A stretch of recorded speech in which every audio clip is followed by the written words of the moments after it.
Okay. Let me go ahead and. There we go. Cool. Can you hear me? Yes, can you hear me? Yes. Okay. I think I actually had my audio muted. Could you speak one more time? Hello, hello? Okay, we're good. So, did you have specific questions for me?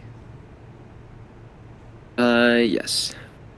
So we just got our assignment, Oh, and that's right. You so, just got homework 11 posted earlier today, didn't you? yes. Okay. So, what are your questions? Um,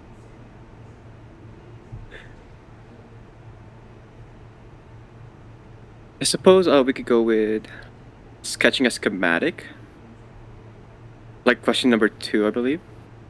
Okay. Let me go ahead and check that question out. I'm going to open it up real quick.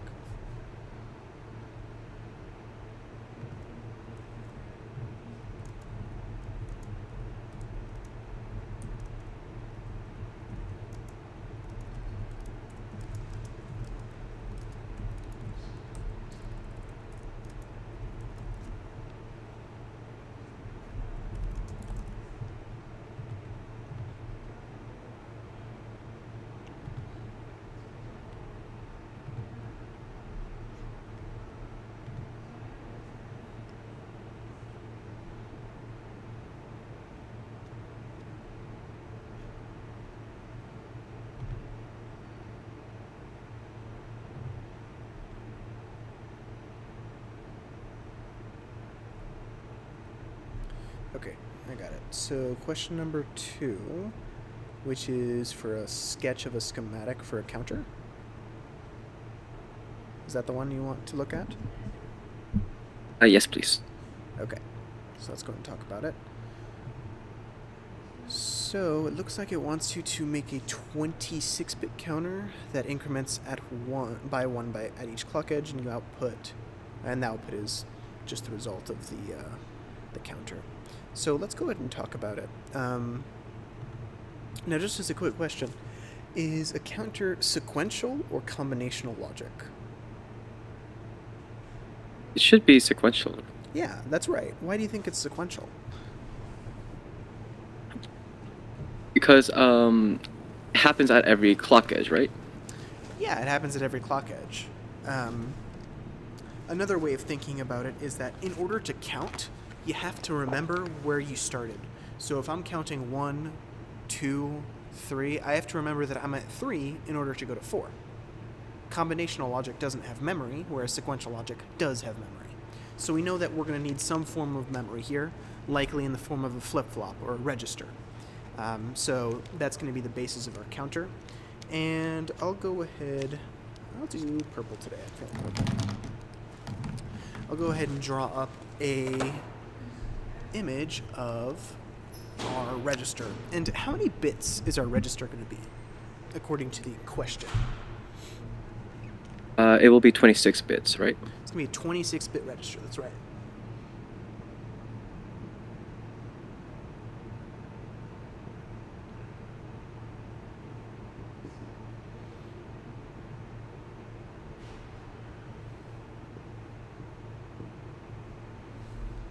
Okay, so we're going to need this. Now, we're going to need the functionality of counting. So in order to count, we're going to need to know what number we're currently at. So what I'm going to do is I'm going to have a block of combinational logic here.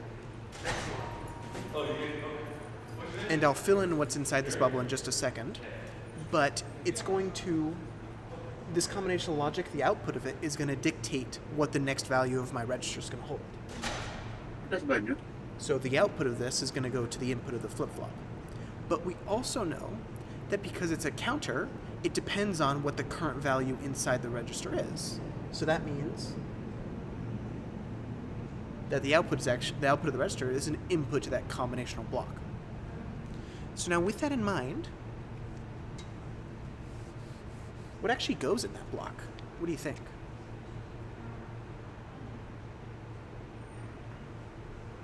Probably like an adder, right? Yeah, because in order to count, literally by definition, counting is the same thing as taking a number and adding 1 to it. That's the definition of counting. So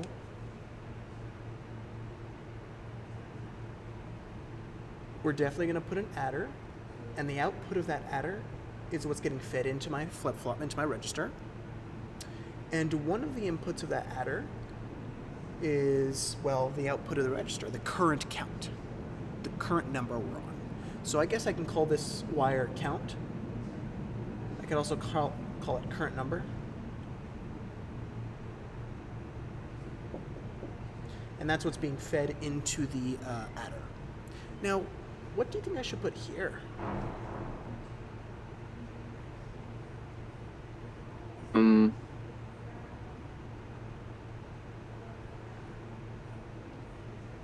Ways to go with like the original. I don't know. No, so let's pretend that this wire was at all zeros. So like every single bit of this wire. So this is going to be a 26-bit wire because this is a 26-bit adder. Let's pretend they were all zeros, i.e. it's just the decimal number 0. So they're all zeros. In this case, when we add, we're going to be adding our number with nothing, and so our output is just going to be our original number. So it's not going to count, it's going to retain its value. So it's not going to change. What do you think I should change that 0 to instead if we wanted to count? So like an increment, right? Like maybe by 1. That's an excellent idea, yeah. So let's think of what this is going to do. So I'm going to put the number 1 here. And remember that in binary, this is going to be encoded as 25 zeros followed by a single 1 because it's a 26-bit number. And so what we do is we say, okay, I'm going to take the number 1 and I'm going to add it with the output of the flip-flop. So let's say we have a clock edge. Boom, our clock edge hits. And let's pretend before we started doing anything that this had the value 50 inside of it. Well, at the moment, 50 plus 1 is 51. So we have 51 waiting on the input of this flip-flop. As soon as that clock edge hits, this is going to be overridden with the number 51. And then that value is going to travel along the wire. And then now the output logic is going to say 52. And then at the next clock edge, it's going to read in the 52. The combinational logic is going to reevaluate and then become 53, and so on. And so this generates our counting. And I believe, if I'm correct, that is it. And it mentions that you wanted to increment by 1 in the problem description. It said increment by 1 every time. If you wanted to increment by 2 every time, that would just be 2, and so on. I see. And that's kind of like why in the system Verilog that she gave us a hint. Like it's adding Q is Q plus 4 bits of decimal 1, right? Yeah, exactly. It says adding by 1. Yep, that's exactly right.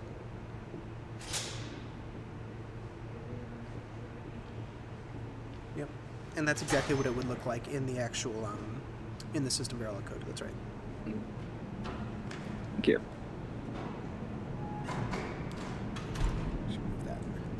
And let me take a look. Yeah, that's actually, I think that's it for that question. Yeah. Because it's just a sketch of the schematic.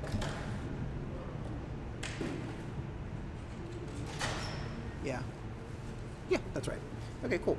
Did you have any other questions for me about that? Yes. So if we were to use a counter, because that's what she said, in order to change our total clock cycle, right? So we would just have like different we would just have a different output that every single time it goes to maybe like it does 4 counts, it will output something else, and then we will put that into a new clock cycle, or So you're talking about the next question number 3? I guess so, yeah. Okay, yeah. So we need to make. Okay, so explain question 3 to me, because I want to see if you understand what it's saying. Okay, so it's saying that we consider the 26-bit counter from exercise 2, and then if the system clock frequency is 50 megahertz, what's the frequency of the following output bits? And so we're saying that when it's saying Q0, is that saying The least significant bit bit? of this wire here. Oh, I see.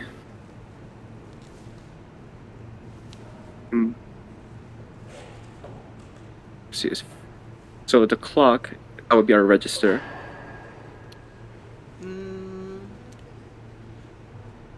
When you say the clock would be our register, what do you mean? Like we have the CLK, right, is our clock. Yeah, this is the system clock. Yep, Mhm. that's right. Okay. And then, so we're saying that that's 50 megahertz. That's exactly right, yes. Okay.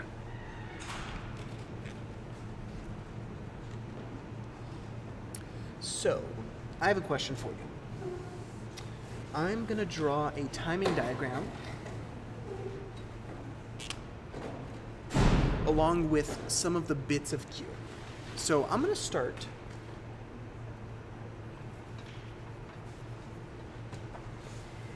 with the register being holding the value 0. And because of that, obviously, the input of this is going to be 0 plus 1. So this input should be at 1. And at the next clock edge, it's going to read in 1 to itself. So here's what I'm going to do.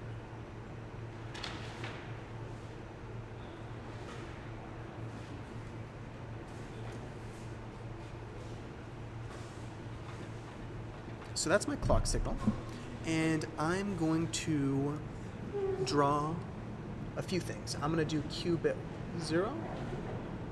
And I'm going to do Q bit 1 on this timing diagram. Remember where this output is called Q. And Q is 26 bits. So here's what I'm going to do. Initially, before we start counting, what is the value of the least significant wire, the least significant bit? What is its value?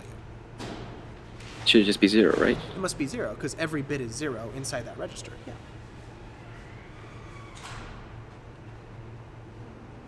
Now, at this first clock edge, what happens? What gets read into the register? A counter. Yeah, the output of the counter. So in this case, we read in 1, right?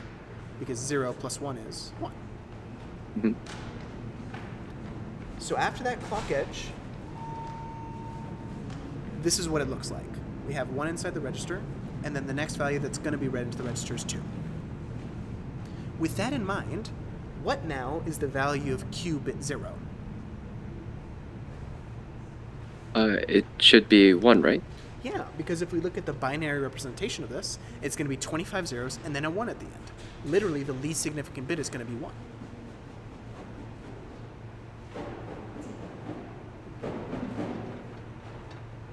So now we're at 1, and we're about to read in 2. So we read in 2.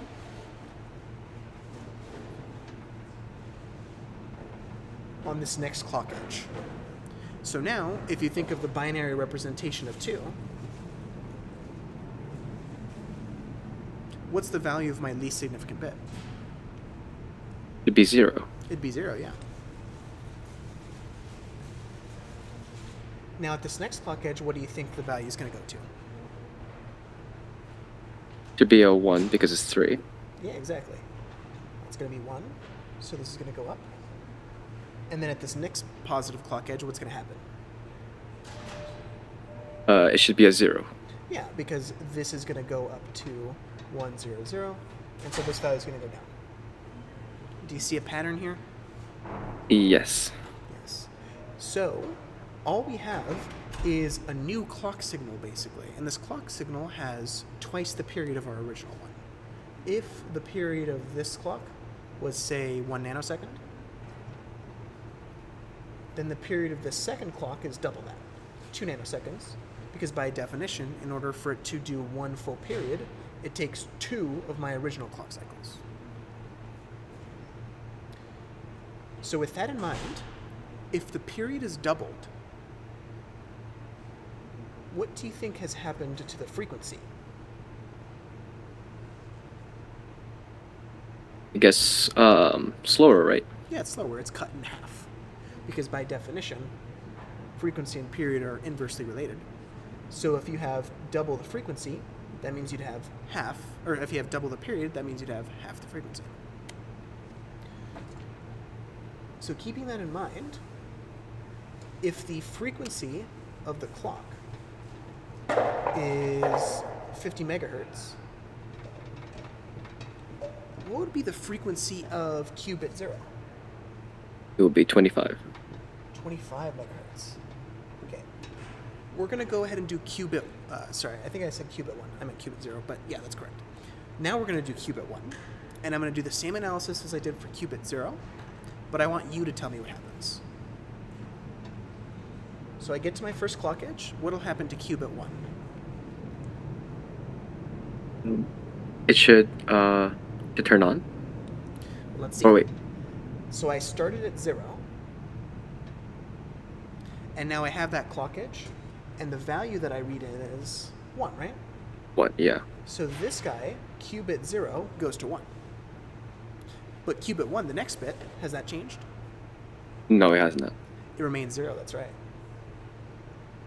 Now at this next clock edge, we read in 2, because 2 is the next number after 1.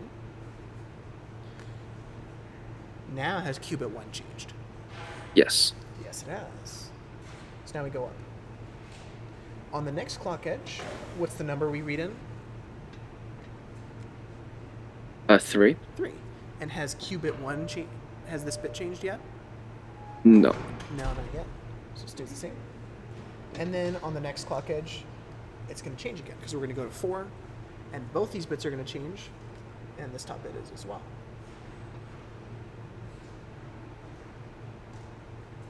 So with that in mind, we say, okay, well, I guess we measured it there. Should have been measured a little further, but that's fine. So now we ask, okay, well, what's our clock cycle here? Well, if we measure it,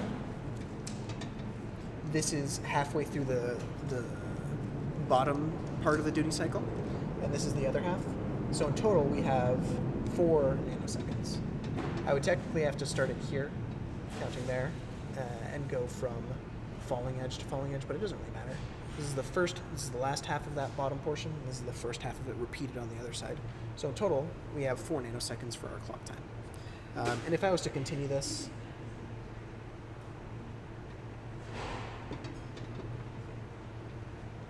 this next rising edge, we'd see that increase, and so that's how you can verify 1, 2, 3, 4. That's 4. 4 times the period, because it takes 4 clock cycles to go. And so again, we can ask the question, well, what's this frequency of this guy? And again, it's going to be half the frequency of the previous one.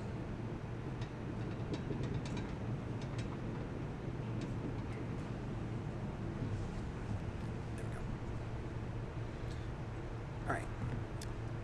As you might have been able to guess by now, as we proceed along, we keep halving our frequency. We keep dividing it by 2 over and over and over again.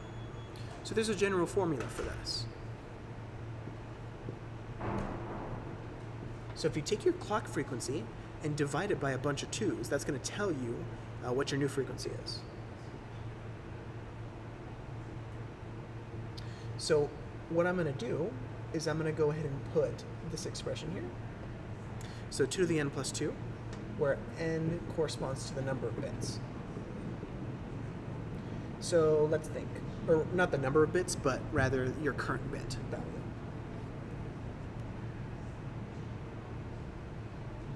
Current bit. So that's the bit we're looking at. And so what we say is, okay, if we're looking at bit 0, our period was cut in half. So what we expect is for this bottom part to evaluate to 2. Well, if you plug in n equals 0, 0 plus 1 is 1, and 2 to the first power is just 2. So it cuts it in half. So this formula gives you the frequency of bit, I think I'll write it this instead. This formula gives you the frequency of bit n. And so we can say, okay, what happens if we plug in n is 1? So we're selecting this bit. We say, okay, well, we expect it to be cut in a fourth. We cut it in half, and then we cut it in half again, so it's a fourth of the frequency. Okay, well, when we plug in 1 for n, we say frequency of the clock over 2 to the 1 plus 1. 1 plus 1 is 2, and 2 squared is 4, so we get a fourth of the frequency. And so this is the general formula for figuring out what your frequency is going to be, given a counter and given which bit you're picking off. So you can use that formula to figure out what the clock frequencies are for all of the rest of your bits, including 5, 22, 25, all of them. And you'll eventually get pretty small. You should get around, it's going to get pretty small, I think, down to almost a hertz once you get all the way down to the most significant bit. Okay, so any questions about that general explanation? No, that was great. Thank you. Someone else came into the office hours. You were messaging me about your ALU for your lab stuff? Yes. Yes. Okay. Let me take a look at that. I have a slightly altered version now that I forgot to save the versions of, but I can screen share right now Yeah, inside my Quartus 2. Trying to figure out now why it won't compile, but let's see. It won't compile, huh? It was compiling. I think I just did something wrong in the project setup. So I kind of speed ran that. Oh, you gotta name your module capital A ALU, because that's what it's named over there. So it's named capital A, but your module is lowercase a. I think that might be the problem. So on line 1 of your code, it's lowercase a. So what do you think I should do? Just remake it? Well, no. Just make your module name capital A. Oh, okay. And then recompile it and see if that works.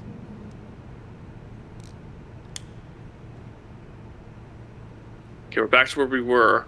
But the issue is we have 130 logic elements. Okay. And we have no idea. Like, we tried a bunch of different stuff to get it to reduce it. And we just could not find anything. Okay. Like, we even tried making it into a 2-bit multiplexer. And then, like, cheesing the 5 results using the 2-bit multiplexer. But even then, it didn't work. Okay. Let's see. Air controls 3-bit, results 31. Logic is... And LT used to be a 32-bit signal, but we reduced that. We've tried replacing N with just this formula in the sum formula. To no avail.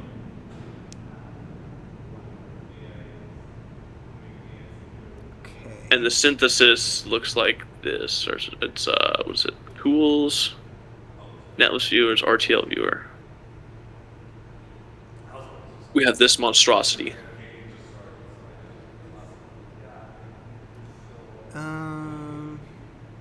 Oh, I don't think it's showing up for me because you're only screen sharing. Oh, I'm only sharing the screen. Yeah. Here, let me share my whole screen. Here's to hoping I don't get an embarrassing Discord notification. Yeah.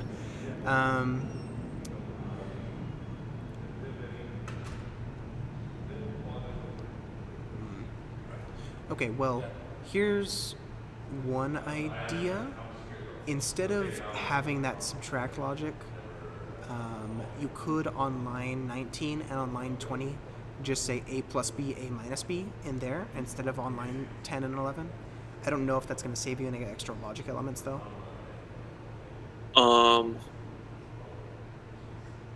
So on line 19, right there, instead of writing sum, you can just say A plus B. And then on the line below that, try A minus B for that one. No way. If this works, I'm going to be so mad. And then you can just delete lines 10 and 11. Or comment them out, maybe not delete them. Yeah, no, I have a feeling I might still want those just in case. I think I'm also going to get rid of this one. Yeah, you don't need N anymore. Oh, wait. You commented out sum. Oh, I did? Oh, yeah. So probably just... Oh, wait, no, Wait, you made N...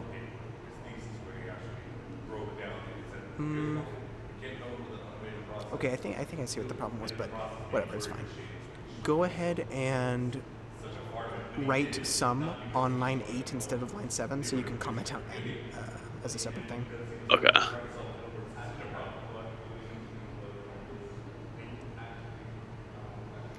Cool. And you can just comment out. You don't have to delete it, you can just comment it out. And then save it and compile it, and then I think... We get rid of N here. Yeah, you don't need N there. and you don't need line 12 either. And I think Well, line actually- 12 defines the less than logic.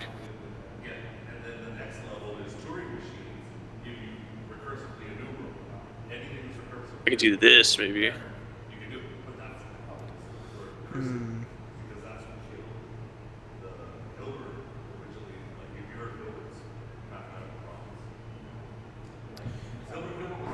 Well, you could just assign set less than to the.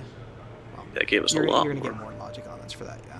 Okay, so go ahead and put it back the way you had it. There's a different way to rewrite it so that I don't think you're going to need such a big bit width for n, because.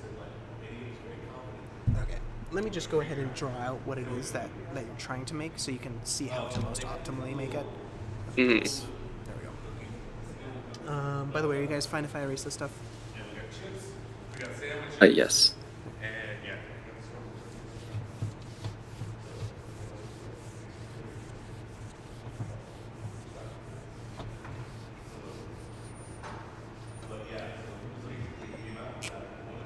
Okay, and then for your multiplexer, you're supposed to have 5 outputs. Or sorry, not 5 outputs. 5 inputs to the multiplexer.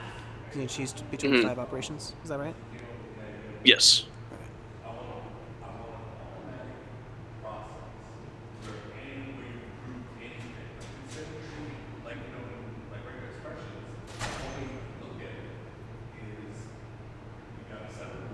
It does the first 4 and then skips ahead to 5. You said the first 4 and then what? And then it skips ahead to 5. So like right here in the always comp logic, I have 0, 1, 2, 3, 5. Oh, okay. Because that allows us to like make sure the ALU control signal is giving us subtraction, and so it subtracts it subtracts before it arrives there, so the less than logic works. Okay. So 0 is A minus, 0 is A plus B. I can show you the diagram they have for the assignment as well. Yeah, sure, if you want. This is what it is right here. Okay, yeah, that is helpful.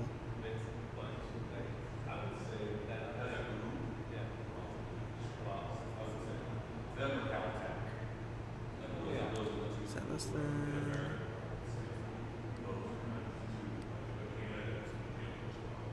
Okay, so there is a reduction we can do, and I assume you're worried about the logic elements because part of the lab is saying to reduce Yeah. it to a certain number. Is that right? Hmm. Okay, that's fine. So.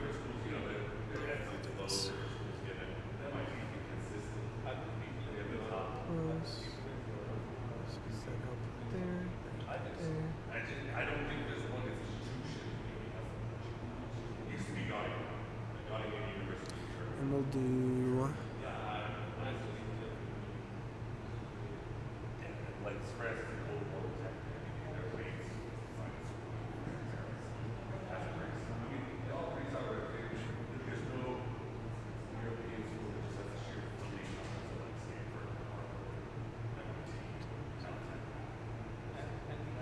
And let's see, that's going to be. Actually, let's do this.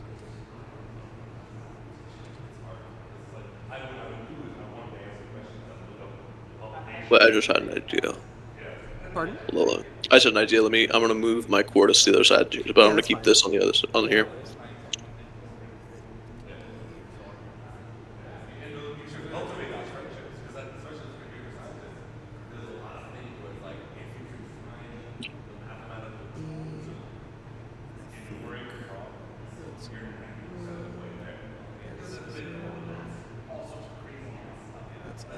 Okay, cool. So we want to pretty much make this exact logic. So we want to make these exact blocks for it. Because if you're using, say, a case statement, it's possible that it's not going to make the exact simplifications that you expect this schematic to have on their gate level diagram. So that's probably the main thing that's going to hurt you. Most of it is going to involve this stuff over here, which is what I've drawn. The reason why I say that is because the AND gate, there isn't really much deviance you can have there. It's only going to make AND gates. Same thing for the OR gate. And then for set less than, the output of that is you just take this wire here, and Yep. you are just zero extending. Is that right? Yeah. Okay.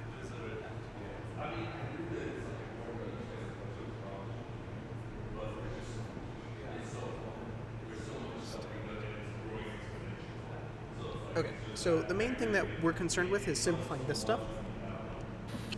So we can still have our case statement, and it can still depend on the ALU control, and it'll still have the cases 0, 1, 2, and it'll still have that sum that you had. Now, I want to see back to your code exactly how you implemented the rest of it. Okay, so... Okay, cool. You can go ahead and, you know how I said change everything back, change 19 and 20 to assign to sum as well. Okay.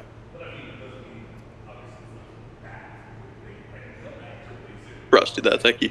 Yep, no worries. And I assume that this right here is n? Is that right? Yes. Okay, so n... So N represents B, but it But can it's also just- represent negative B. Yeah, exactly.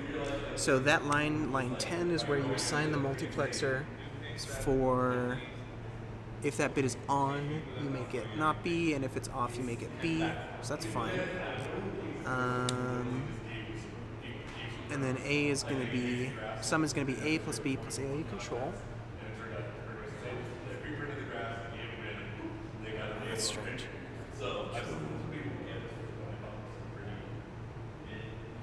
And when we talked to Dr. Harris about it, she said the add and subtract logic was perfect, but maybe she didn't like give it the closest look. Is what I'm thinking, because I have a feeling it's No, in the add there. and subtract logic is fine.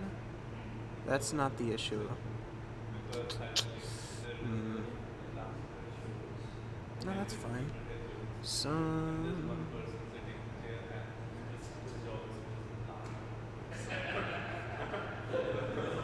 The only thing I can think of is for line 24, you don't put a default case because the default is going to result in it having extra hardware. That's the only other thing I can think of that might be causing that. Does it work without a default case? I mean,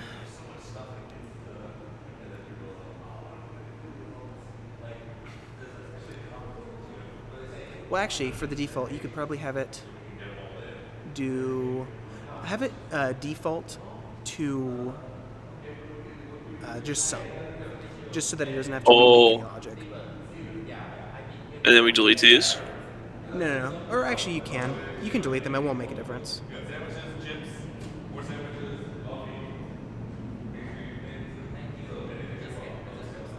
We added one logic element.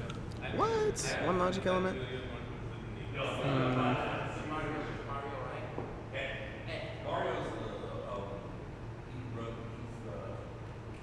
Yeah, we were looking at this for like 4 hours last night, and What? we tried like literally everything. Like we replaced sum. We just did inline the calculation for sum, and that didn't work. We made it into a 2-bit multiplexer, and then like did a little cheat like workaround Yeah. to make it that 3-bit into 2-bit, and it added logic elements. That's so strange.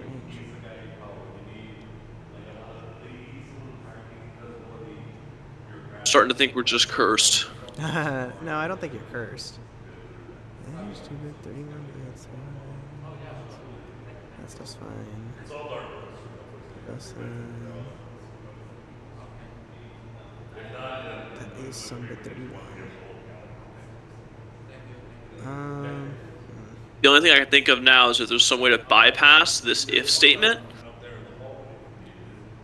I mean, a minor simplification you can make to the code, which I don't think is going to change anything, is you know how you assigned LT to some bit 31? Uh-huh. on line 24, or on line 23, you can just put sum 31 Oh, instead yeah. of LT. But I don't think that's going to change the actual way that they assign the bits in hardware. You can just delete line 14 now, so you don't need it. I don't think that's going to do anything. We'll see. Nope.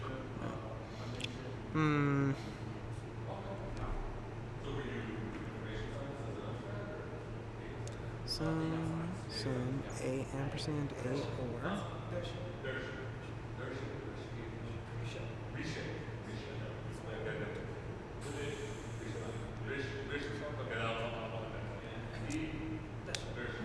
I was thinking maybe more was less.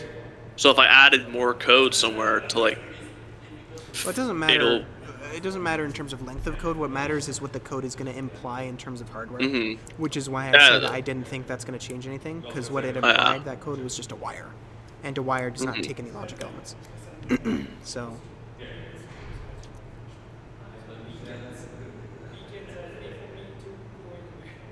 I'm just gonna get rid of this just to simplify it up a little bit. and some. Maybe it's these and or statements that, I doubt it, because you need those anyways. yeah.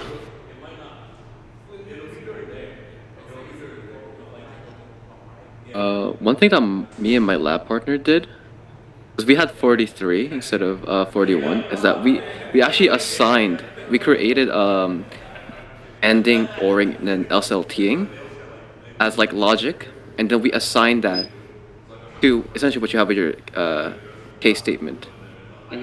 So instead of like result, we did like result equals ending, rather than actual A and B. I don't know if that can help. Like what did you actually type, do you mean? Oh, okay. So we had logic 32 bits, and then like how he did it with logic 31, 0 and sum. We put anding, oring, and SLTing, and then I just assigned ending equals A and B, assigned oring, A or B, and then SLTing, that's just what he has there. The 31 concatenation. We had Totally this. We tried had But this going on before, but maybe I don't know. Maybe when somebody else is watching, it'll work. yeah, literally, that'd be awesome. In terms of hardware, this shouldn't instantiate anything different. It should just be the difference in like naming the wire. But let's see. Hopefully, it doesn't just do that.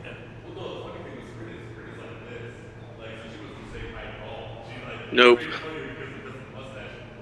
I'm thinking now that maybe I just do a multiplexer for this Well, instead of having n. I'll make a multiplexer that, like, kind of like how it has the well, 'cause 1-bit that multiplexer. is a multiplexer. That's what it's doing. It's just I don't, or at least that's what it should be doing. Could you show me the RTL and specifically the part that makes n? Let me bring it up.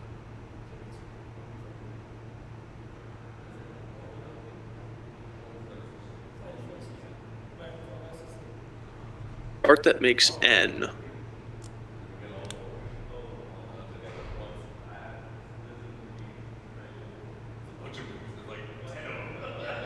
It looks like we're getting a lot of logic from the and or statement. I mean, that makes sense because literally it's just a bunch of ands and or gates. So Oh yeah. Maybe it's inside these muxes. Can we take a peek inside that? I don't know. Can you try and open it up? But I don't think it'll let you. Maybe if you double click on it. Yeah. I just tried to double click on it, but it didn't want to work for me. Okay. Damn. Wait, it's mentioning SEL here, but we already have an SEL. Like ALU control with the SEL. That's just the name of it in terms of. So because Oh, it's yeah. because the multiplexer is like a default element, I guess, kind of like an and or an or for Cortex. That's kind of like a default element. It has a name for the inputs. So the select line input is called select line, and the input is called data, and the output is called out, which is why you'll notice it's not named A bit 3, A bit 2, A bit 1. It's called data. Mm-hmm.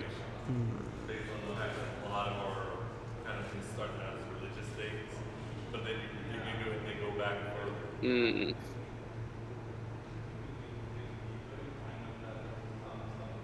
Let me see how many multiplexers are here, even.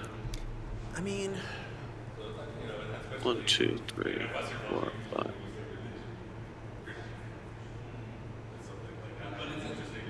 One, 2, 3, 4, 5, 6, 7, 8, 9, 10, 11, 12, 13, 14, 15. So there's 16 multiplexers.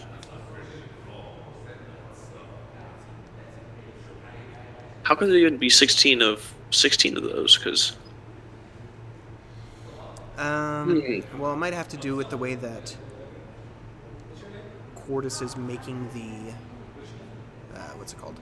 Where Quartus is routing the wires and such. So the way that the FPGA works is you have a bunch of logic elements on the board, and those logic elements get basically filled up with data. So when you read the logic element, it acts like a little unit of memory. So when you read it, it outputs the result of that logic.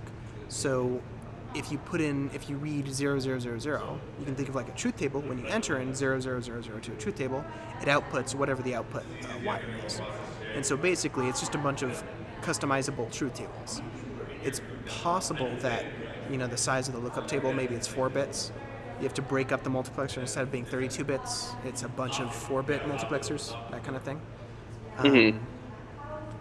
That's a possibility for why. I'm just trying to think how they're interpreting the logic to make it into those 16, because if I looked, or if you open up the multiplexers, it looked like it was more than that. Because if you look at the select line for each of those multiplexers, it was how many bits is that select line? 3 bits, and it's 7 to 0. Oh, that's fine. I think maybe now if I literally just copy the diagram with a bunch of internal signals, maybe that'll work. Now, if you copy the diagram, it'll be exactly the same.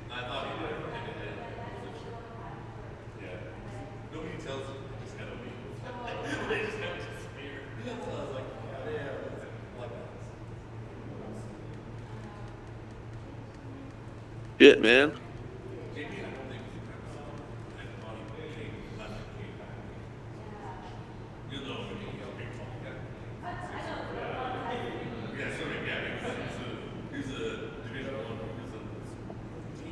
Could it be the wrapper files interfering with it?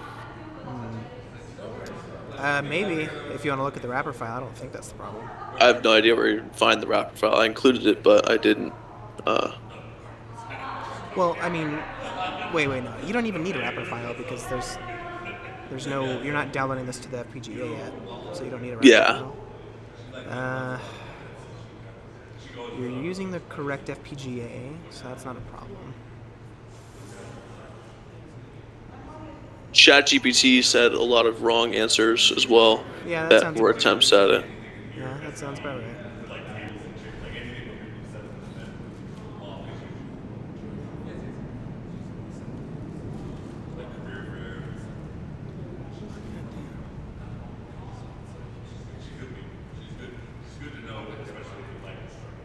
It said in the guide that to make sure that your sum is not being reused, or make sure the sum is being reused, so you don't have multiple adders. Yeah, you don't have multiple adders. You only have one.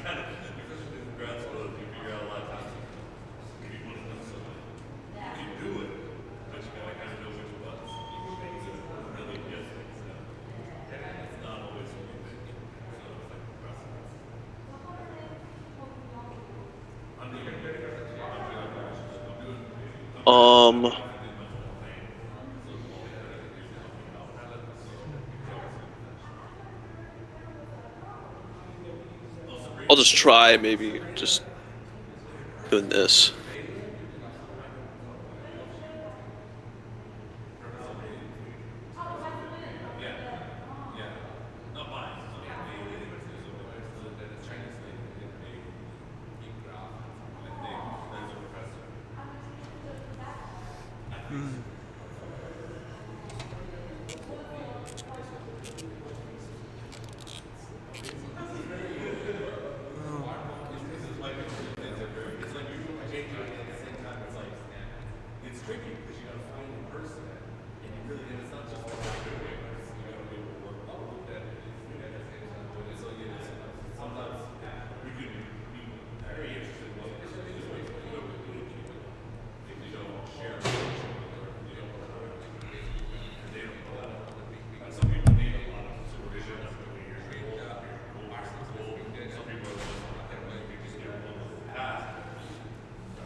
Okay, well, I'm going to think about this for a little bit. Did you guys have any questions from lecture? Um, I do not. I feel pretty good about lecture. Okay, that's good.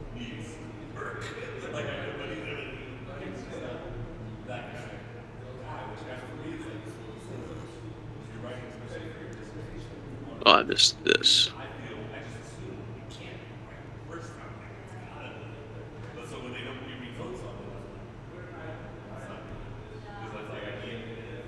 Still 130 logical elements. Even when I made it to that multiplexer. Let's bring this back up.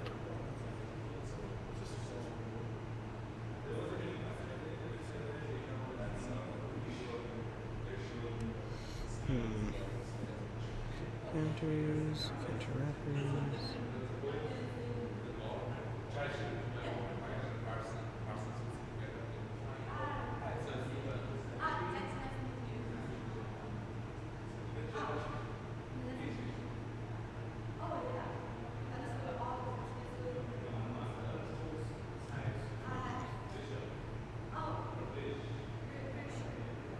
Trying to figure out. I think maybe I'm gonna see the. Where's my tools? Netlist viewers RTL.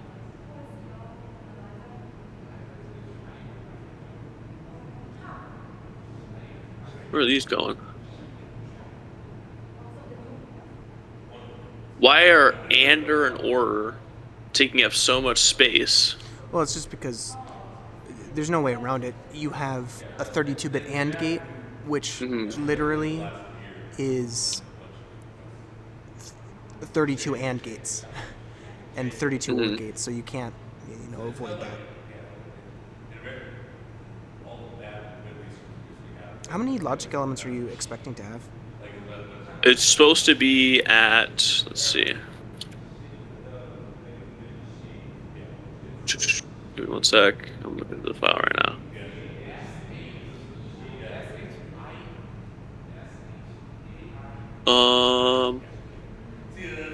41. No more than 41. 41.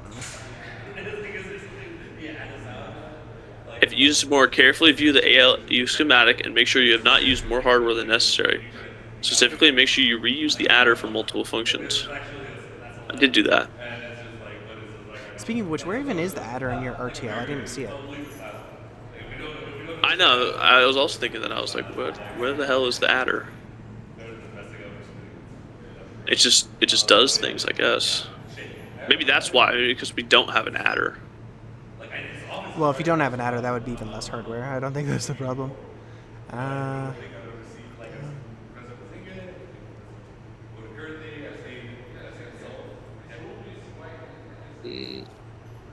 Yeah, no, he's right there in that hall. I see it right on my screen. So I can be like, yeah, there he is. But I've never seen him. I've never seen him in there. So I don't know what he looks like. I feel like it's not showing you everything. Because it only showed you like 16 AND gates as well, and 16 OR gates. I know. It was like, what the hell?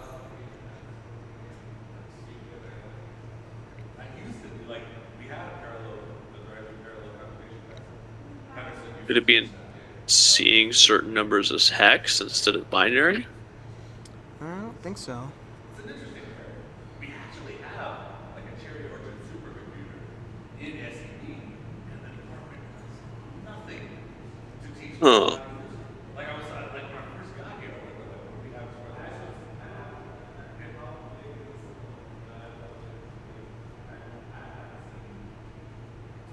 that. This should be just where the sum is, and then sum gets used multiple times.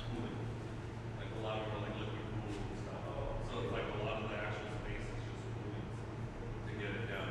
But the Cherry Orchard, the thing is, when I saw it, I didn't know how much was the Cherry Orchard and how much was just like the rest of the network and staff that they have there. They got it's a building out there that's locked in. You can get an account on it, but it's like, man, there isn't a workshop. There isn't anything like what kind of C libraries you got to load to compile something for. You can log into it, but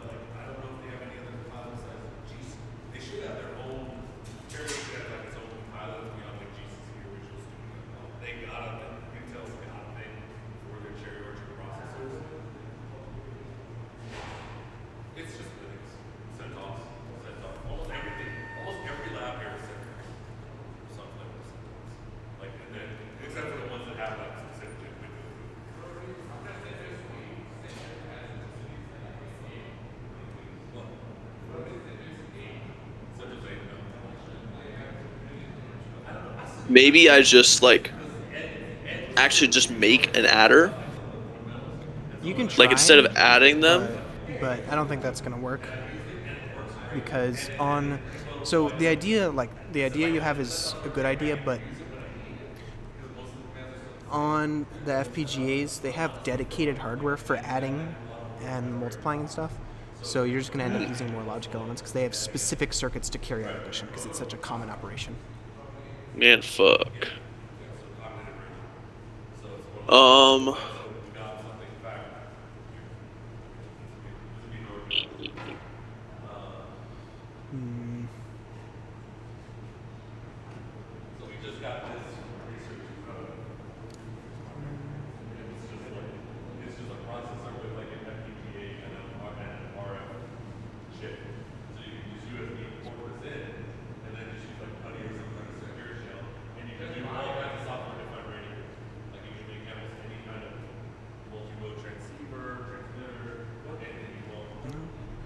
Damn. Trying to see. Maybe.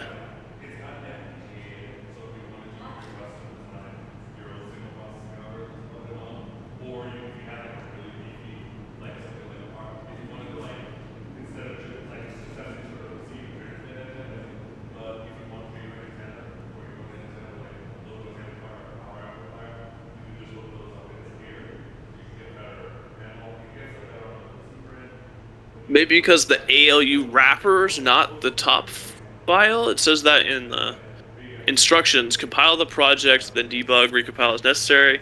After successfully compiling the project, view the RTL.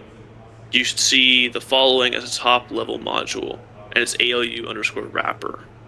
You can try doing the wrapper, but I mean, you can go for it. Absolutely, you can try it, but I don't think that's going to change anything.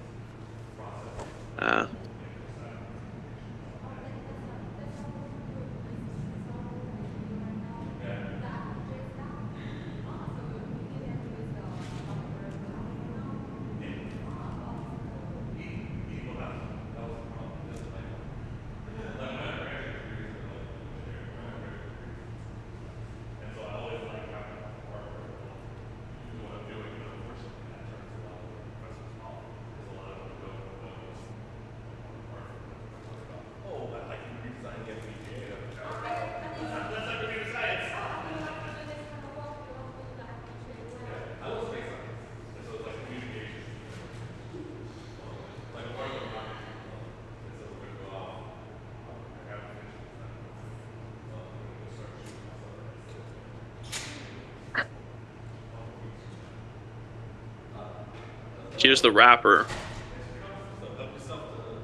if that helps at all. I mean, you can try and recompile it if you want.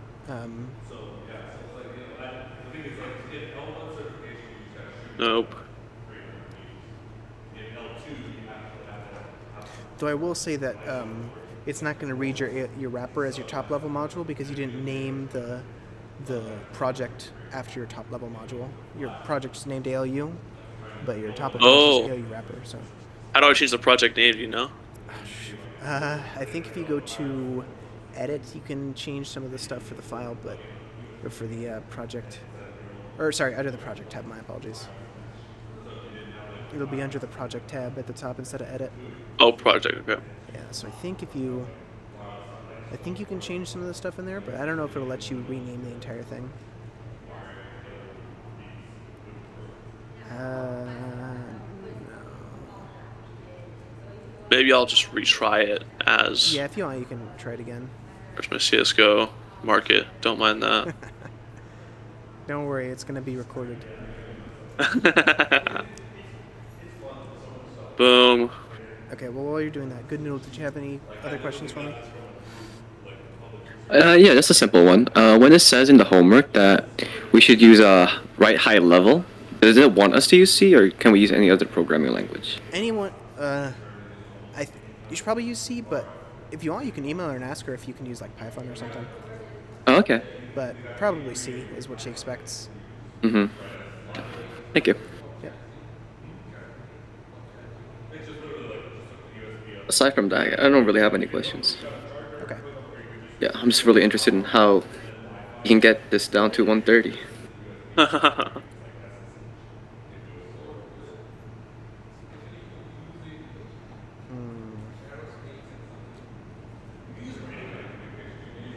Let me get the FPGA board name. Boom. Boom. Finish. ALU wrapper files. ALU.sv. Run it. Okay, we have errors anyway. Oh, because it's not capital ALU anymore. Wait, now it needs to be lowercase ALU. Yeah. That's right. 41. What the fuck? Because you put the wrapper? Because I put the wrapper in. Well, there you go. I'm very surprised that changed. I'm Could gonna you show kill me the myself. RTL? Because I really want to see the RTL now. See what it did differently.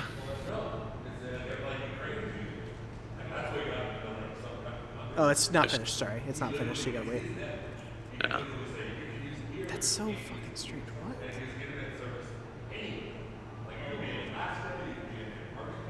Man. That's crazy. Okay, well, I'm gonna stop the recording because at least we found out. Yeah.